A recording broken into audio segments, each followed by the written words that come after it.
Programme में एक दफ़ा फिर आपको खुशामदीद कहते हैं। नाज़रीन, अब सवाल ये है कि रहमान मलिक साहब ने आज सिंध हाई कोर्ट से ट्रांजिट बेल क्यों ली है?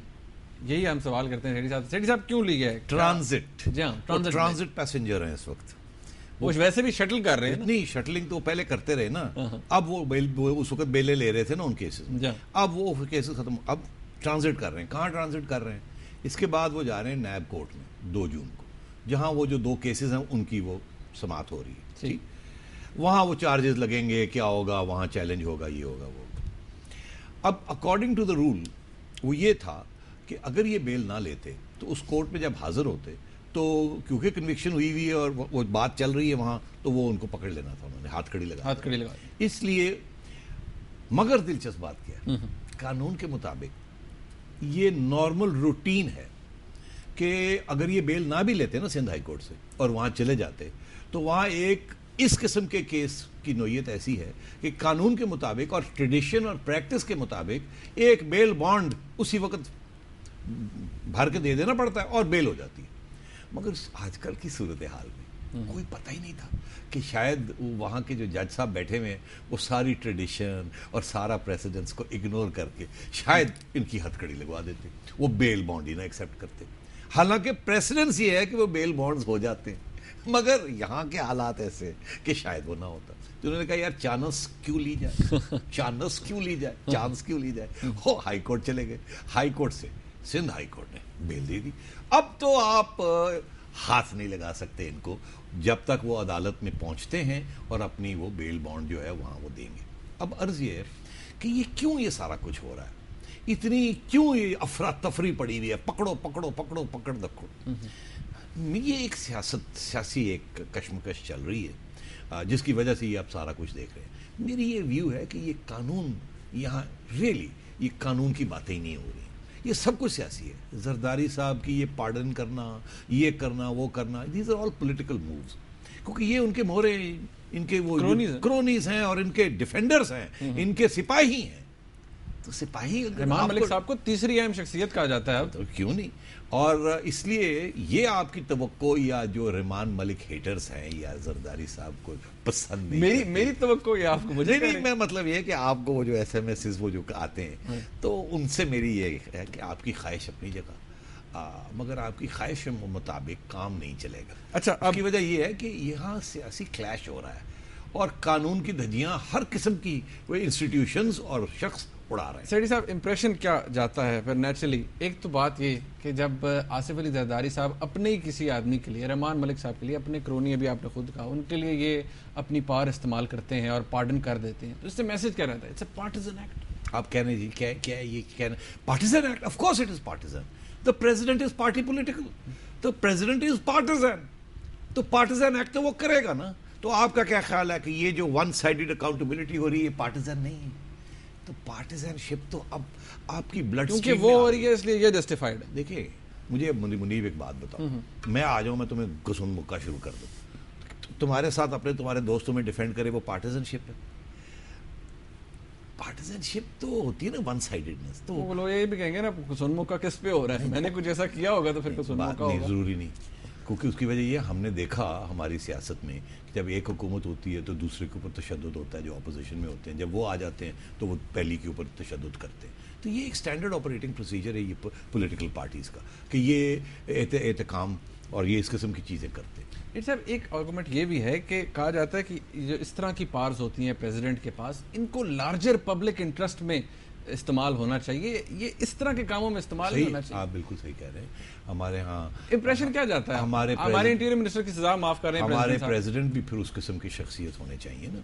तो आप जरा अपने प्रेसिडेंट्स जो पाकिस्तान के बने उनकी जरा लिस्ट सामने ले आइए। जरदारी साहब बिल्कुल उसी कैटेगरी में, ये कोई स्पेशल कैटेगरी नहीं जरदारी साहब की। ज़ियाउल हक साहब, अयूब खान साहब, बात समझ रहे हैं? जी जी जी। ये आपका ख्याल है बड़े नेक और अमीन किस्म के लोग थे? आपका ख्याल है ये जरदारी साहब से बेहतर थे? मैं one is worse than the other. Ghulam Ishaq Khan बड़ी लोग इज्जत करते हैं, ये वो शख्स हैं जिसकी हवाला भी अब आ रहा है कि जी वो नवाज शरीफ साहब का केस था और उसमें ये कहा गया था कि जजेस ने ये कहा था, नसीम हसन शाह ने जब नवाज शरीफ साहब को की हुकूमत को बहाल किया और कहा कि जी जो प्रेसिडेंट है उसकी जो मॉरल कॉन्डक्ट है वो बड़ा अच्छा होना चाहिए। ये तनकीद की थी गुलाम इसहाक खान साहब की। मगर याद रहे कि गुलाम इसहाक खान ज़ियाउल हक के क्रोनी थे, नवाज शरीफ साहब ज़ियाउल हक के और गुलाम इसहाक खान के क्रोनी थे। ठीक है, उनकी पैदाइश थे, उनके हाथों से पले थे। भुट्टो साहब भी कहते और पहली हुकूमत जब बेनज़ीर की डिसमिस हुई तो क्या गुलाम इसहाक खान ने क्या रोल अदा किया था, और वही रोल गुलाम इसहाक खान ने जब नवाज शरीफ के खिलाफ किया तो वो सुप्रीम कोर्ट नवाज शरीफ की डिफेंस में आ गया, और वही सुप्रीम कोर्ट जब बेनज़ीर का हुआ तो उनकी डिफेंस में नहीं आया, प्रेसिडेंट की डिफेंस में आ गया। तो एक सुप्रीम कोर्ट गुलाम इसहाक खान को कंधों पे उठाए हुए था, दूसरा सुप्रीम कोर्ट गुलाम इसहाक खान को गिरा रहा था। तो मुझे, मैं आपसे ये पूछ रहा हूं, तो क्या ये सारे सदर हमारे पार्टी पॉलिटिकल रहे? कोई ISI का पिट्ठू था, कोई फौज का पिट्ठू था, कोई किसी पार्टी का पिट्ठू था।